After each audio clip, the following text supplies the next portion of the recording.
there's always been two money problems. Not enough and too much. and you've got to have one. Right, yeah, exactly, right? So which one do you want? Exactly.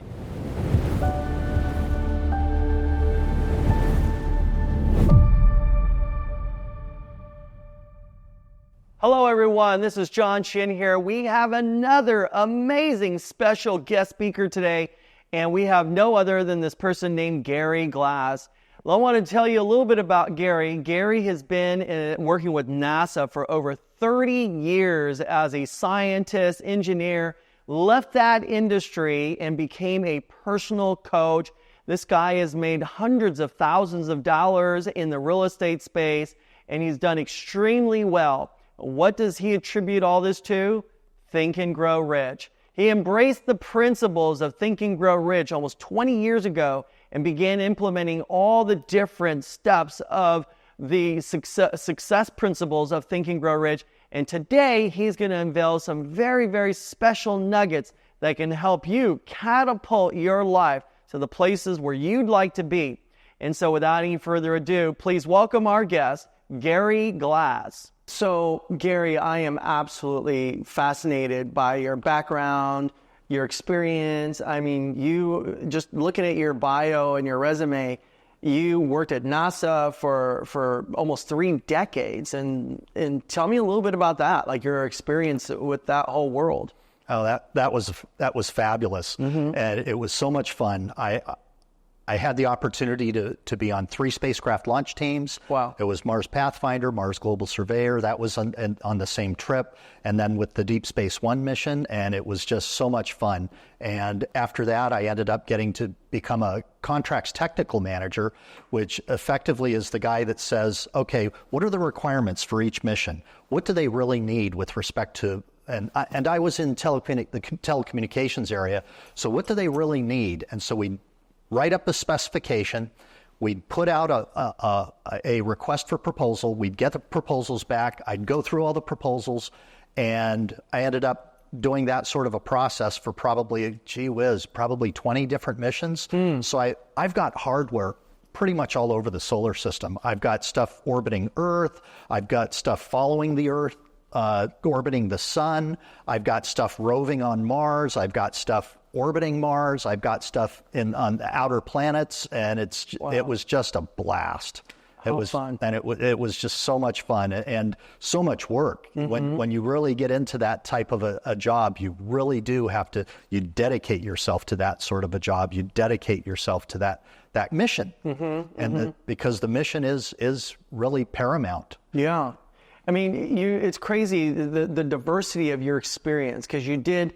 Here you are, like an aerospace scientist, brilliant mind, and from there you ventured into, real estate and a lot of other little side businesses, and now you're in personal development. I saw you on Facebook advertising with several other people, and now you're working with the Napoleon Hill Foundation, and specifically with the Think and Grow Rich Institute. And so the question really is, when did you find out about Think and Grow Rich, the book, the original book written by Napoleon Hill? How did you come across that book? It was fabulous. When I finished my master's degree in physics, I ended up my work, JPL, the Jet Propulsion Laboratory. They sent me to Barstow, and if anybody knows Barstow, there's not much there. No. And there's, however, what is there right next to Fort Irwin is the Goldstone Deep Space Communications Complex. And so I was there for about 6 months. And so while I was there, I just graduated from college with my master's, and I was thinking, and it was such a definite difference in my life, because I could think back on what I'd been doing, and I was going to school full-time for my master's. I was working 20 hours a week for JPL.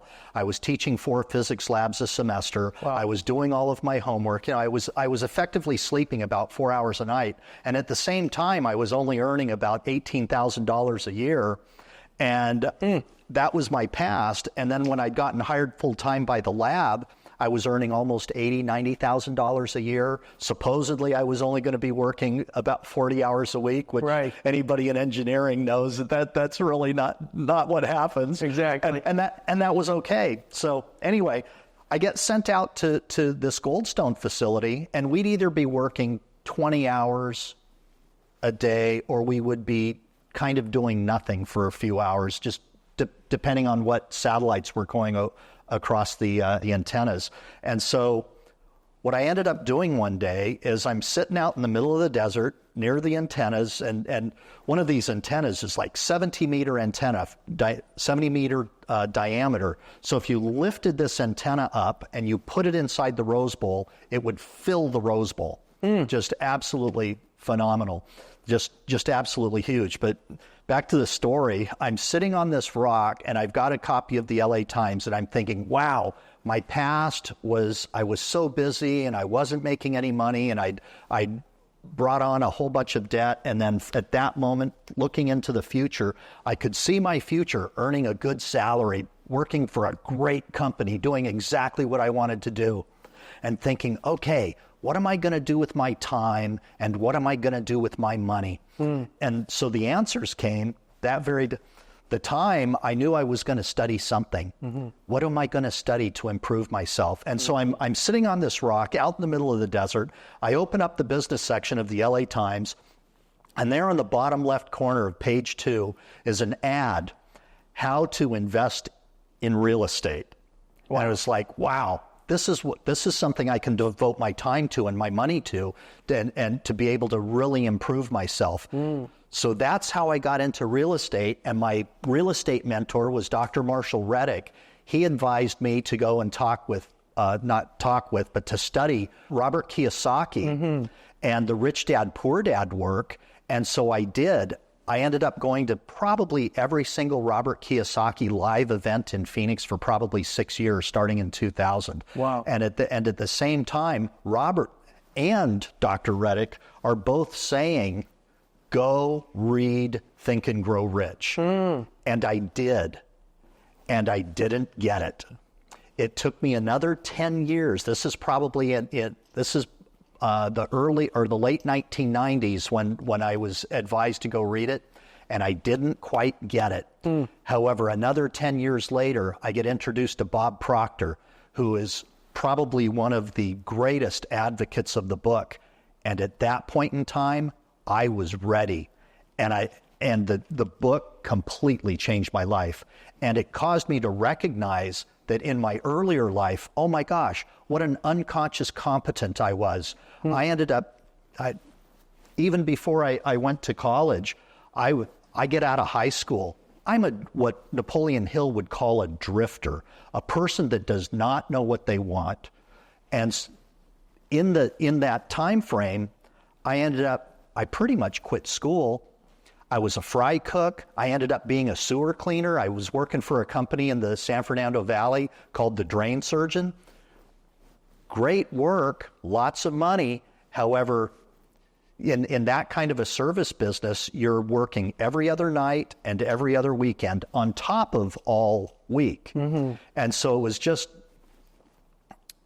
and then what happened? I ended up having this really, really dirty job. It was absolutely disgusting. And that quick, I decided, okay, I'm going to quit this job. I'm going to go back to school. I'm going to get my degree in some kind of engineering. I'm going to go get a job at an aerospace company here in Southern California. I'm going to get the high salary. I'm going to get all the benefits. I'm going to get the health care. I'm going to get the retirement. I'm going to get paid vacation. And I did. It took me about 8 years between quitting the job and finishing those 3 degrees. It took me the 8 years. And then I did. And I was hired by JPL and went on. Just had a fabulous run at JPL. And then when I was ready to retire, I was just tired. I was ready for something new. And then again, Bob Proctor and his work, I started coaching with the Proctor Gallagher Institute. And then after Bob unfortunately passed away, which we all get to, we all get to have experience that transition. I ended up moving to the Napoleon Hill Institute, which has just been fantastic. I've just absolutely loved it. The heart of the organization is exactly what I love. So let me ask you, a lot of people, Tony Robbins, John Maxwell, everyone tells people who are starting their entrepreneurial journey, you have got to read Think and Grow Rich, along with Riddick and Kiyosaki and all these other wonderful thought leaders and industry, influencers and experts. Why, if there was a young generational, Y or Z that says, where should I start in this book? And why do you think this book will change my life? What would you tell them? I would tell them that the most important thing that you need to figure out is, what do you want? And then to develop the faith in yourself. So many people, they ask me, what do you think is the number one principle in Napoleon Hill's work? And Napoleon Hill has, Think and Grow Rich, of course. There's over 200 million copies of this book that have been published and sold, and it's the number one all-time, non-religious, not counting the Bible or the Quran or anything like that, but the number one all-time best-selling book, and it's this personal development book. And why would I suggest to a young person to read this book? I'd say that in a nutshell, this is an operating manual for life. If you want to succeed in your life, these are the principles that will help you do it. And it's just one of the most phenomenal book. This is my copy right here. You can probably see it pretty well, and you can see all the notes. And I've been reading this same copy for over 7 years now, and it's not a book that you just read and you put to the side. This is a book that you have to study. I met Wayne Dyer a few weeks before he passed away, and it was such a beautiful experience because I can remember going up to Wayne and asking him, Wayne, how do I know what my purpose is? How do I know what I should be doing? And Wayne just said, just be quiet, get still. And guess what? That's exactly one of the principles in Think and Grow Rich. It's under the auto-suggestion chapter, and it's so perfect for anybody that wants to succeed. It's in the world we live in today, the younger generation, they're so impatient. Even a microwave in this day and age is, if it's not in light speed, if I just see it, I want it to appear on my table. And to get a lot of the younger generation today to read a book, it seems extremely difficult. And they'll say, well, what is it so special? Because there's how many principles now? There's 13 principles. 13. The modern versions now have come out with 17. We can Google what the 13 principles are, the original 13.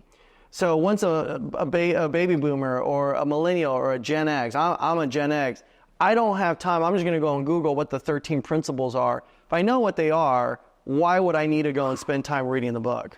The magic is, and this is one of the things that Wayne Dyer talks about, is that those principles, they have to be in you. You have to embrace them such that, Wayne would talk about when you squeeze an orange, what comes out of an orange? Well, orange juice. Orange juice. Well, how come? Because that's what's in an orange. Right. These principles, they need to be in you so that when you get squozen at all, that these principles come out of you instead of something that would not serve you. These principles, whether they're from Think and Grow Rich, the Law of Success, the Science of Personal Achievement, they will serve you. They will serve you for the rest of your life if you allow them to.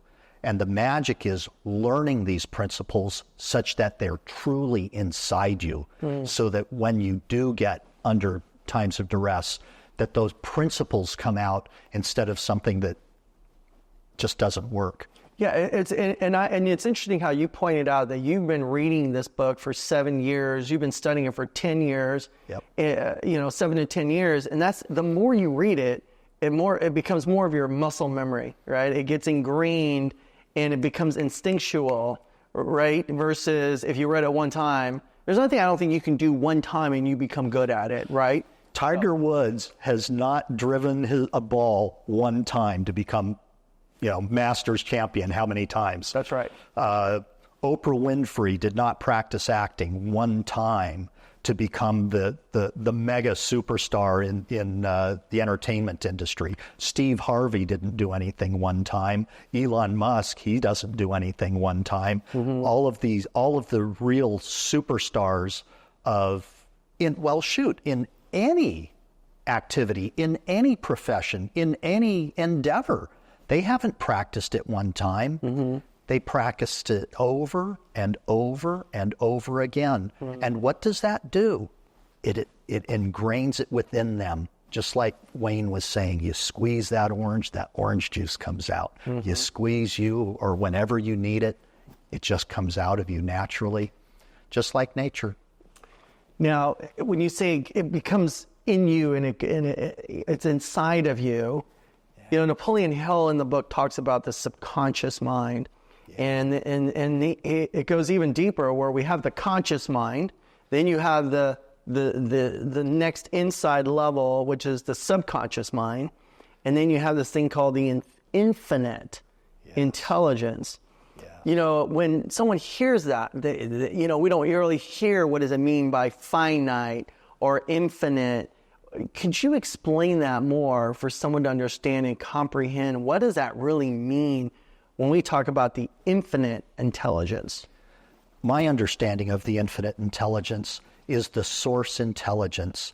Christians might go back to Genesis, where they say, you know, in the beginning there was the Word, or in the beginning there was God. You can call that divine. You can call that infinite intelligence. You can call that, I mean, if you think about it, our planet, our solar system, our universe, it's so vast. However, gravity is exactly what it needs to be.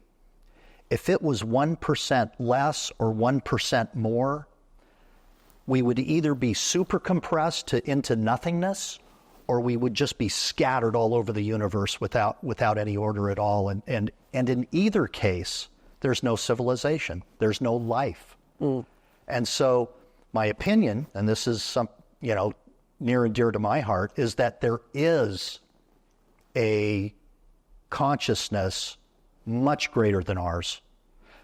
And it is that consciousness that has set the plan such that for gravity, that we've got this 1% bandwidth of where it works, and we're here.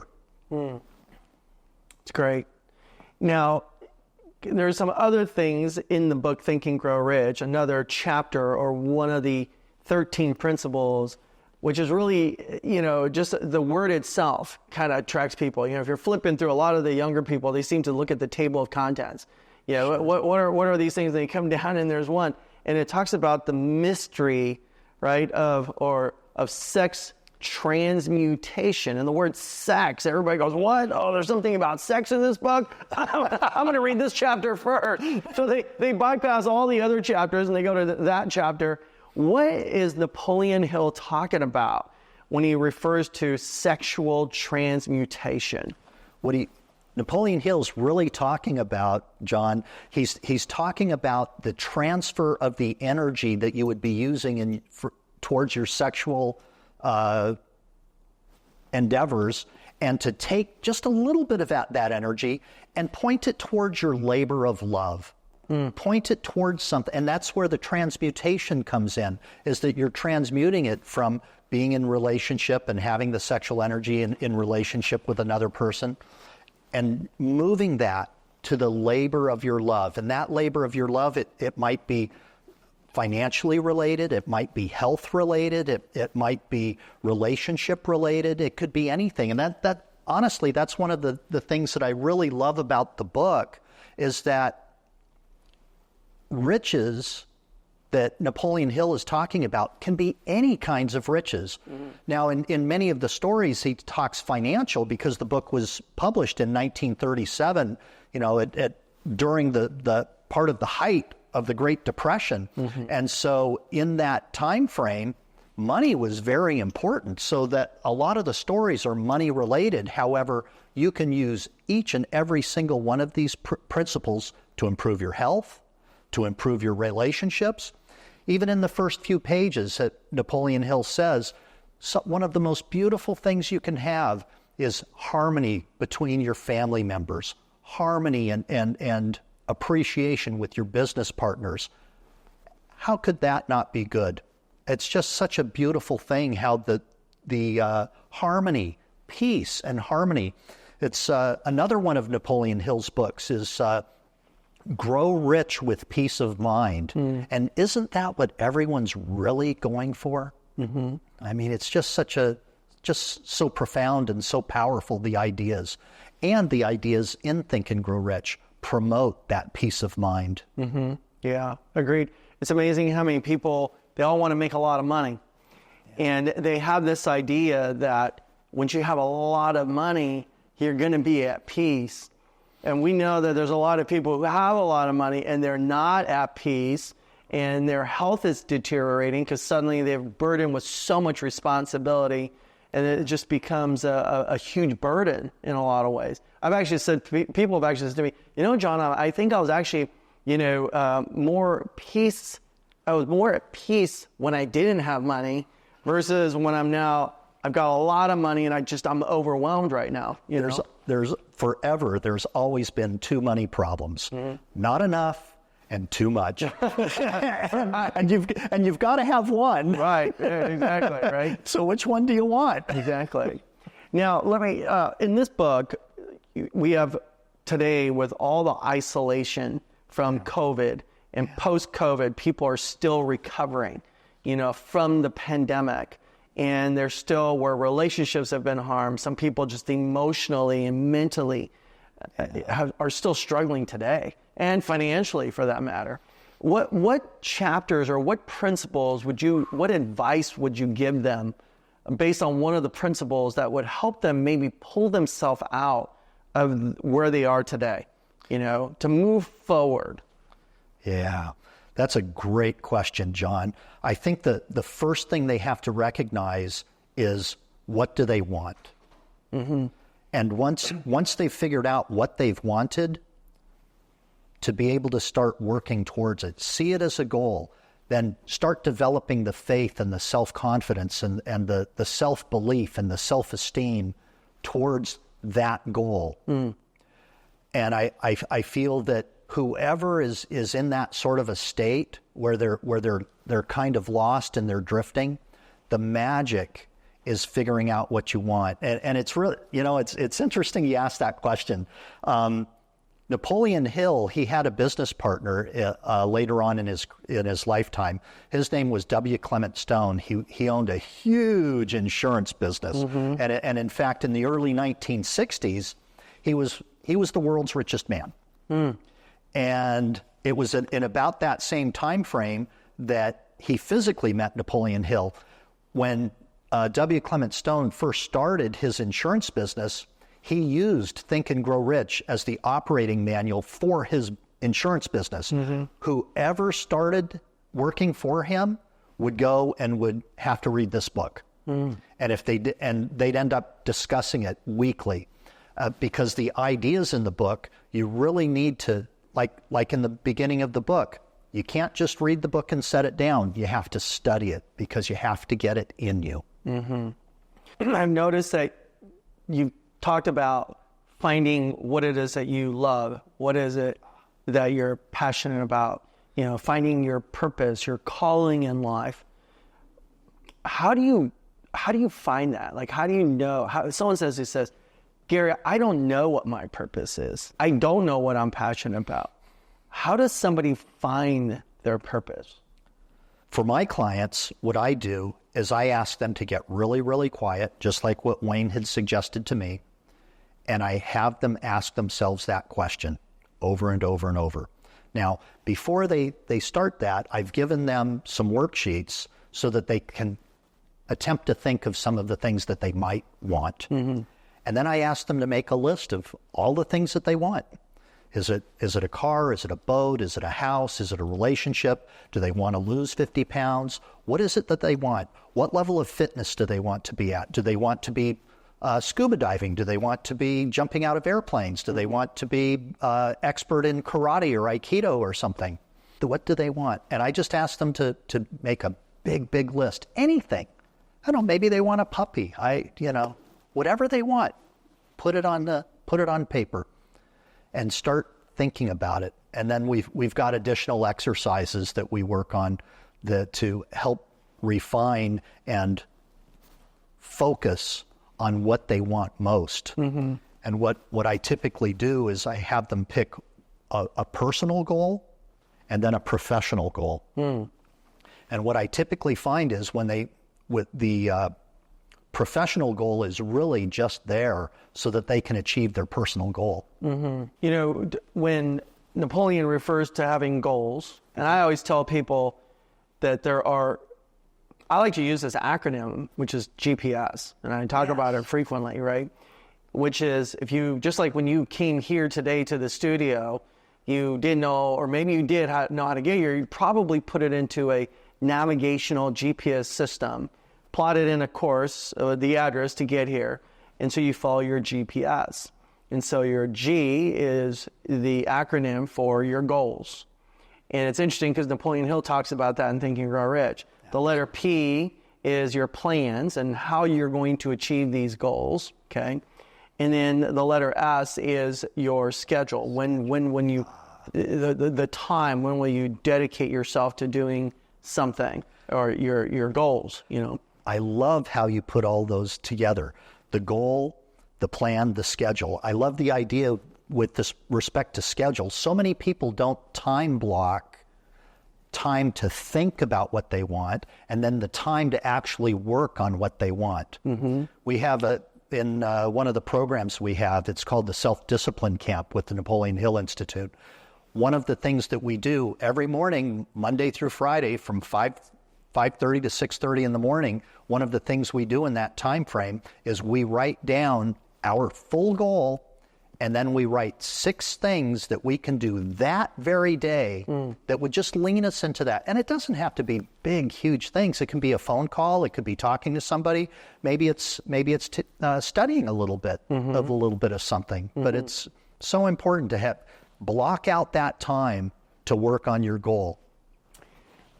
Totally agree with all that. You know, in chapter 1, we all know that Napoleon says that the starting point is the starting point of all achievement. That's what he says. Those are his words, almost verbatim. The starting point of all achievement is to have this desire, okay, to be super hungry. Yes. Well, what happens, or what would you recommend to somebody who says, I'm just not hungry anymore? You know, I just don't have that desire anymore. You know, how do we get them? Or you've heard people say, what do they say? They say you can take the horse to the water or lead them to the water, but you can't force them to drink, right? So what would be your recommendation or strategy or something that you would recommend to someone that says, I don't know how to trigger my desire again, or my passion?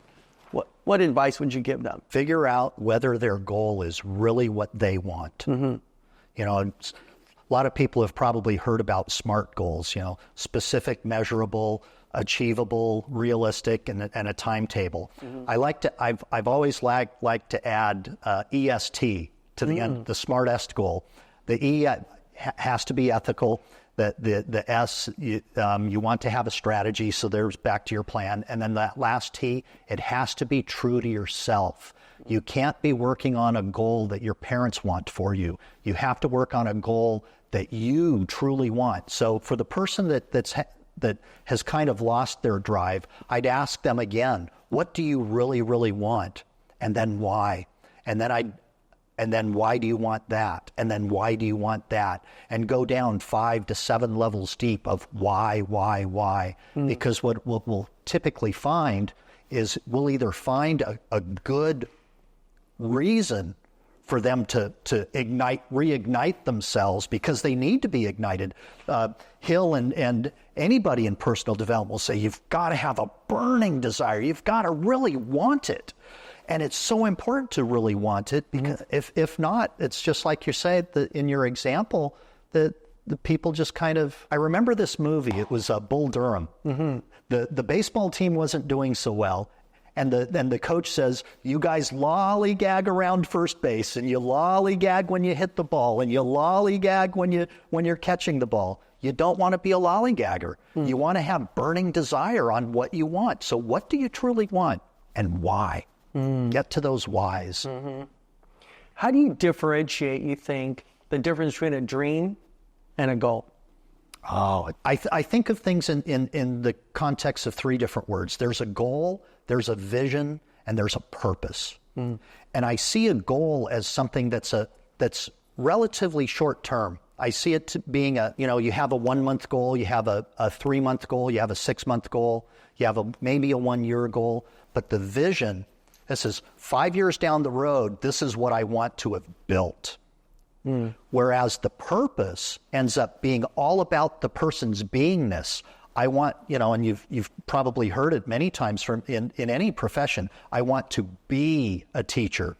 I want to be a coach. I want to be in financial services. I want to be a doctor. It's that beingness, because that absolutely becomes almost a part of your identity, so that, just like we were talking earlier, anything happens and what comes out of you, that beingness.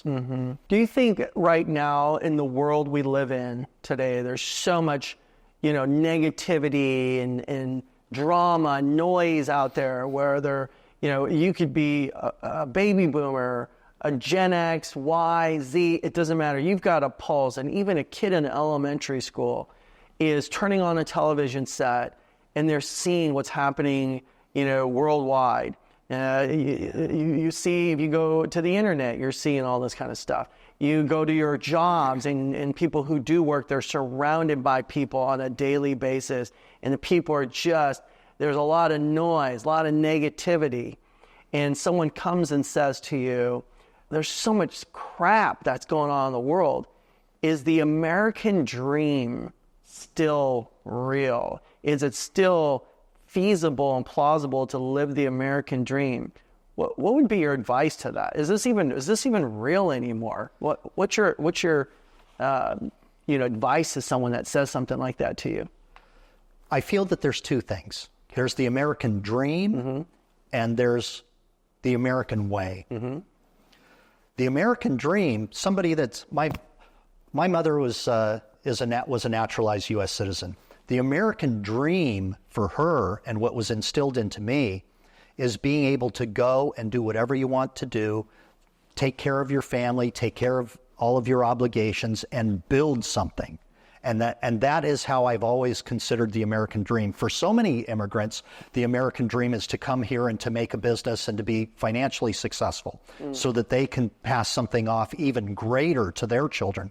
Whereas the American way, I feel, is what some have said: go get a job, go to school, go get a job, save your money, buy a house, be in debt, and that's kind of been the American way. Whereas the American dream, such a much bigger idea, such a much bigger method and ability to just have anything you want in your life. And do you think it's still achievable today? Absolutely.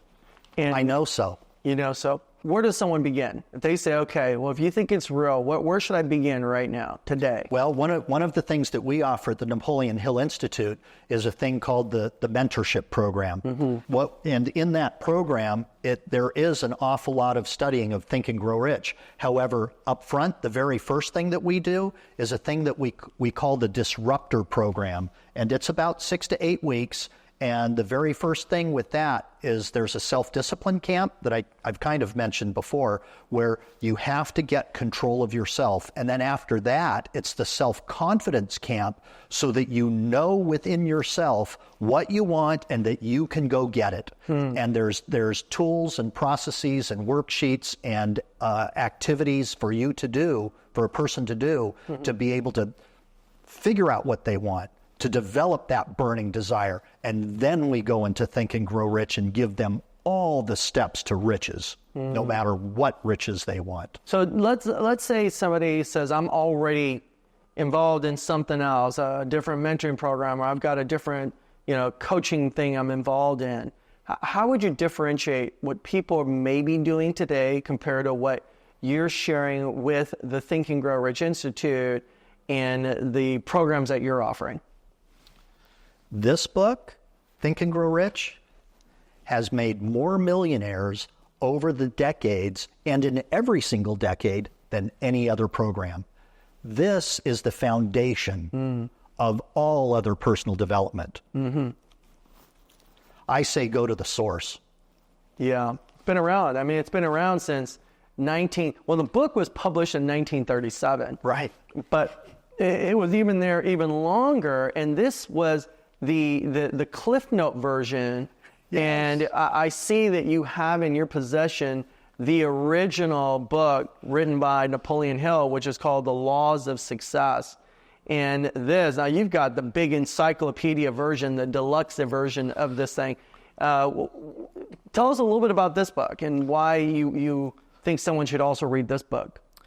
This book has different principles than Think and Grow Rich. What you'll find is over the years, and what's really interesting, and that started with this book that was published in 1918, Napoleon Hill started his personal development journey in 1908. He had the opportunity to meet the world's richest man, who at the time was Andrew Carnegie. He met Carnegie just by happenstance. He was a Cub newspaper reporter. He was given the assignment to go interview the most successful people in the nation. The very first guy he met was Andrew Carnegie. He spoke with him for a few hours. At the end of that interview, Carnegie says, "No, this interview isn't over. You're coming to my house, and we're going to keep talking about success principles."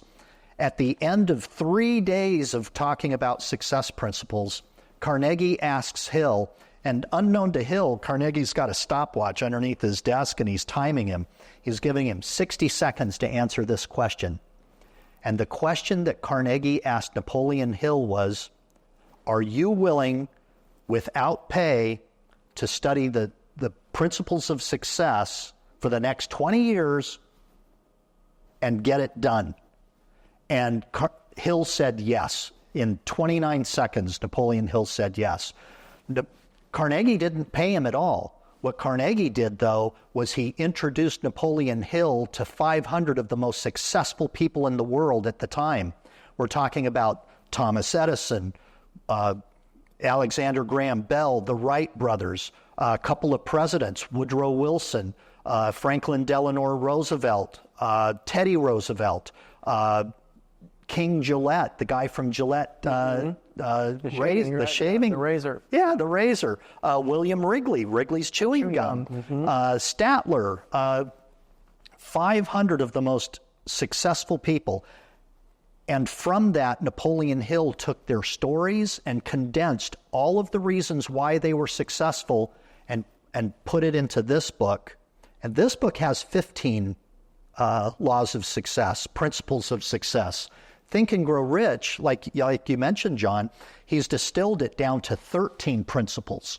Years later, he wrote another book, The Science of Personal Achievement, 17 principles, some of them the same, some of them different, and still all so absolutely critical to a person's success. That's great. I'm a big believer of that book, and in fact, I think now I read more of The Law of Success than I have been over the Think and Grow Rich one. And I wanted to ask you, one of the greatest individuals that I see who had this amazing imagination, which is one of the principles of Think and Grow Rich, for me is Walt Disney and his imagination. And someone says, well, that's great. Well, Walt Disney was this brilliant man. He was a genius and so forth. Is imagination something that we're born with? Do we have it and we're born with it, do you think? Or is it something that we can learn it? And if it is, what are those? How do you learn to be more imaginative? Great question. I think it's both. I think some people are just gifted and they're just naturally very creative, such as Walt, and certainly the team he put together. Oh my gosh, talking about a lifetime and more than a lifetime of fabulous, imaginative, creative ideas. However, there's the idea of original creation imagination, and then there's the idea of a synthetic imagination where you've taken other ideas. I don't know, take for example, I don't know, back in the caveman days, somebody wanted to sit down. Okay, he went and he got maybe he got a piece of a hide or a piece of fur or something. He sat on the fur. A little bit, I don't know, with a little bit more time, said, you know what, maybe I want a stool. And so they end up inventing a three-legged stool. And then a little bit, and it's essentially the same thing. And then a little bit later, you get four legs and maybe with a back on the chair. Maybe you end up getting a rocking chair. Down the road, you get a lazy boy. And these days, you get the lazy boy with the magic fingers and the full body massage. And that's absolutely imagination. That's absolutely something where somebody has taken something from before and invented it and added to it and given that extra value add such that everybody's just absolutely comfortable and happy. And Walt Disney, straight out of imagination, although didn't he really have like the stories of Hansel and Gretel? Didn't he really have, these 100-year-old stories? Not that I'm taking anything away from Walt. Walt was brilliant in the methods that he used and in the stories he created, and then starting with Steamboat Willie and coming into just these beautiful, the Cinderella and the cartoons, and just fabulous. Yeah. What a great guy.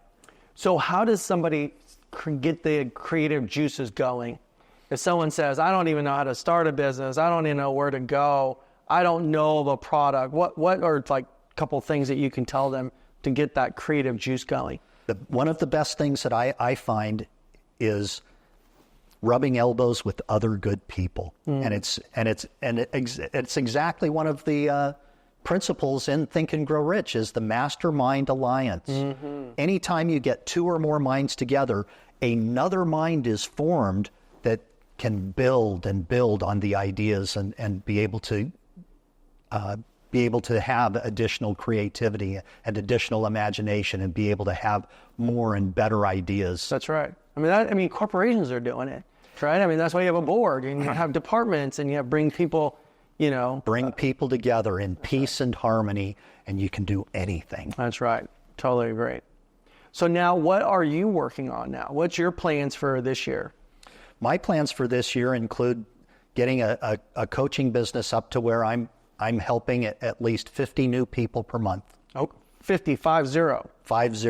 Okay. Yep. Great. I'm helping a lot of people already, and I love doing it. And I'm hosting the self-discipline camp in the morning, and it's just a ball. And people are getting results, and I love seeing it. This is great. And so you're not doing this by yourself, though. You're doing this with a group of other people. Yeah. So, we've got the whole Napoleon Institute. It's worldwide. We've got people in the States, we've got people in South America, we've got people in Europe, in Africa, in the Middle East, in Australia, in Indonesia. We're everywhere. Yeah, they are worldwide, international. And so now you've got that, and I hear that you're doing something where you're playing these board games. Tell us a little bit more about these board games that you're hosting. You're doing them at restaurants, at your home. Tell us all about that, how this all got started. It was really interesting. I just got on Google one day and I thought, gee whiz, I used to play the Robert Kiyosaki's cash flow game all the time, and it was so much fun. It's like, wow, I wonder if there's a Think and Grow Rich board game. And so I get online, and sure enough, there it is. I bought one. I took it with me to Wise, Virginia, where the Napoleon Hill Foundation is located, and we had a number of other coaches from the Napoleon Hill Institute show up there, and we're all playing the game, and we're having such a great time. And afterwards, I sent a little thank you to the owner of the game, and he responded. And it's been the greatest thing.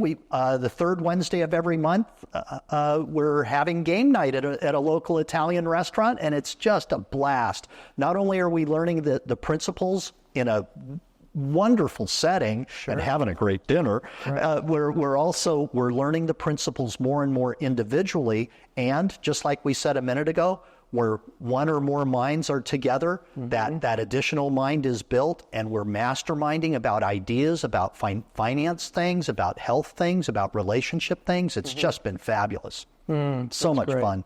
Now, is there a cost associated with this, or what is there? Anybody can just show up, or what's the process? Anybody can show up. I put ads in my Facebook and saying when we're going to have it. Like I say, it's the third Wednesday of every month, and we meet over at the local Italian restaurant. There's no cost. Well, there's the cost of buying your own dinner. We need to keep the owner of the restaurant happy. Right. And what a great guy. He's just been such a blessing to us. That's wonderful. I mean, it's great. I mean, I have not personally myself played the game, but I mean, I'd love to. Yeah, I'd love to have a game and play it and experience it.